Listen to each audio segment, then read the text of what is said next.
Today, we're talking about something powerful, yet often overlooked: saying no. Imagine this. What if saying no could be your secret weapon, your superpower? Learning when and how to say no can be a total game changer in a world that's always demanding more time, energy, and attention. It's not just about saying no to requests, it's about regaining the control of your life, prioritizing your mental health, and focusing on what truly matters. In the next few minutes, we'll be looking at why saying no is so important, how to do it, and how it can change your life. By the end of this video, you'll understand the power of no and be ready to use it in your daily life. So let's get started.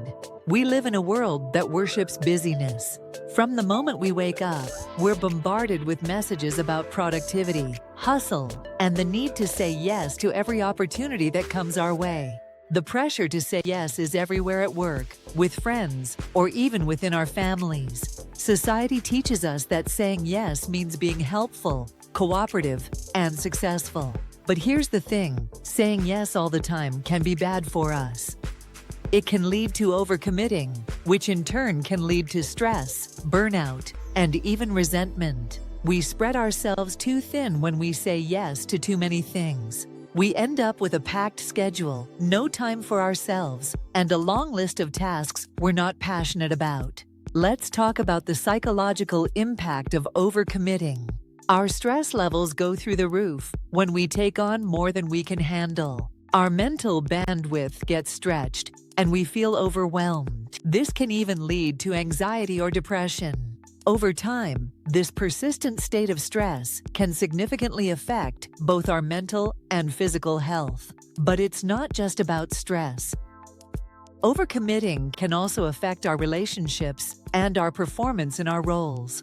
When we're trying to meet everyone's expectations, we may end up disappointing others, or worse, ourselves, because we can't deliver on all those promises. We may start to feel like we're failing, which can erode our self-esteem and self-worth. That's why it's so important to understand the difference between being helpful and being overwhelmed. Saying yes to everything doesn't make you a better person. It just makes you busier. And being busier doesn't mean happier or more successful. It often means the opposite. Now that we've looked at the dangers of overcommitting, let's talk about the benefits of saying no. First and foremost, saying no is good for your mental health. When you learn to say no, you take control of your life. You reduce your stress because you're not trying to juggle a million things at once. You're not spread too thin, and that feeling of overwhelm starts to fade, and you feel free and in control. But the benefits don't stop there. When you say no to things that aren't aligned with your goals and priorities, you free up time and energy to focus on what really matters to you. Whether that's career advancement, spending time with loved ones, or simply taking care of yourself, saying no allows you to prioritize what's most important and feel free and focused. Another big benefit is that saying no can improve your relationships. This might seem counterintuitive at first. After all, aren't we supposed to say yes to the people we love? But here's the thing: honest communication builds trust. People start to respect you more when you're sincere about your limits and boundaries. They appreciate that you're not just saying yes out of obligation or guilt, but because you genuinely want to be there for them. In short, saying no can lead to better mental health, more focus on your personal goals, and better relationships. But to wield this power, you need to know when and how to say no. So how do you know when to say no? This can be tough, especially if you're someone who's used to saying yes to everything. But learning to know your limits and boundaries is the first step. Start by clarifying your values and goals. What's important to you? What do you want to focus on in your life? When you know what your priorities are, it becomes easier to see which requests and commitments are worth your time and which aren't. Next, ask yourself questions when a request comes your way. Does this align with my goals? Do I have the time and energy to commit to this without sacrificing something more important? Will saying yes to this help me grow, or will it add more stress to my life?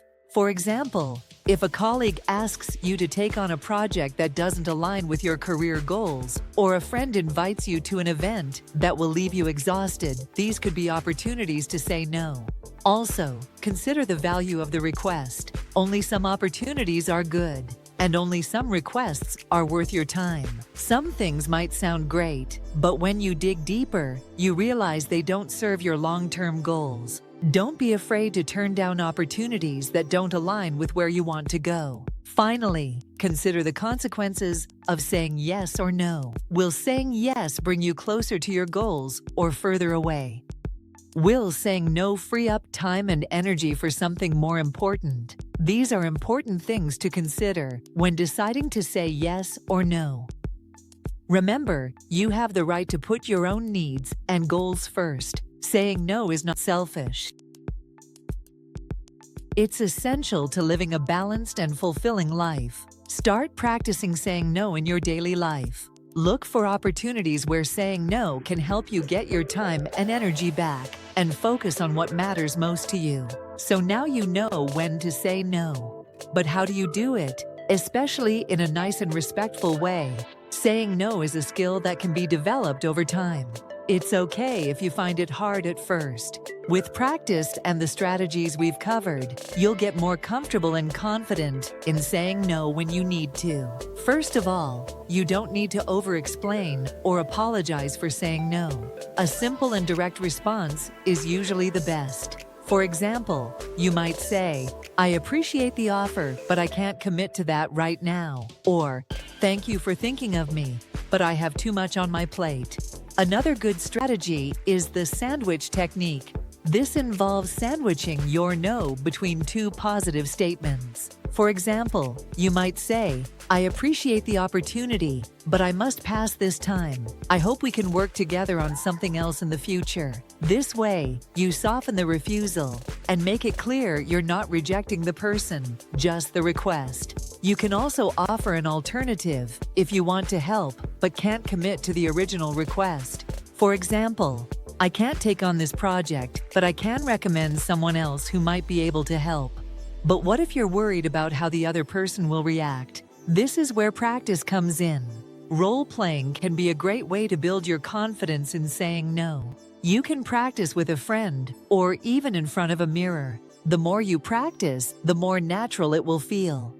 And don't forget about body language and tone. When you say no, make sure your body language is open and confident, and your tone is calm and respectful. This will show that your decision is firm, but you still value the relationship. Let's face it, saying no is hard, especially if you're a people pleaser. It's normal to feel guilty or fearful when setting boundaries, but dealing with those feelings is key. One of the biggest fears people have about saying no is that they'll let others down. But here's the truth: you can't please everyone. This would only lead to burnout and resentment. It's okay to let others down sometimes, if it means looking after yourself. Another fear is that saying no will damage your relationships. But as we've covered earlier, honest communication builds relationships. When you set boundaries, you show others that you respect yourself and your time. And in most cases, they'll respect you more for it. Guilt is another big one. You might feel guilty for saying no, especially if you're used to being the go-to person for help. But remember, you're not saying no because you don't care. You're saying no because you do care about your health, happiness, and goals. To combat these feelings of guilt and fear, reframe your thinking.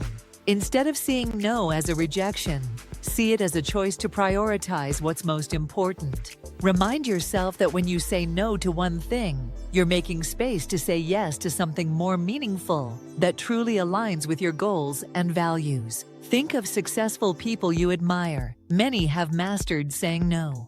They know that to achieve their goals and maintain their well-being, they must be selective about where they spend their time and energy. Now that you know how to say no effectively, it's time to put that into practice and start getting your time and energy back. One of the best ways to do this is by managing your time better.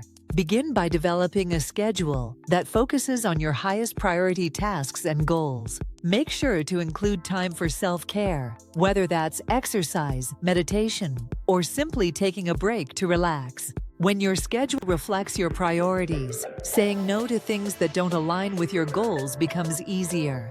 Another key to getting your time back is self-reflection. Regularly reflect on your commitments and ask yourself if they still serve you. Are you saying yes because of habit or because they align with your values? Self-reflection keeps you connected to your needs and enables you to make decisions that enhance your overall well-being. And finally, don't be afraid to adjust as you go. Life changes, and so do your priorities. It's okay to reassess and reprioritize as you go.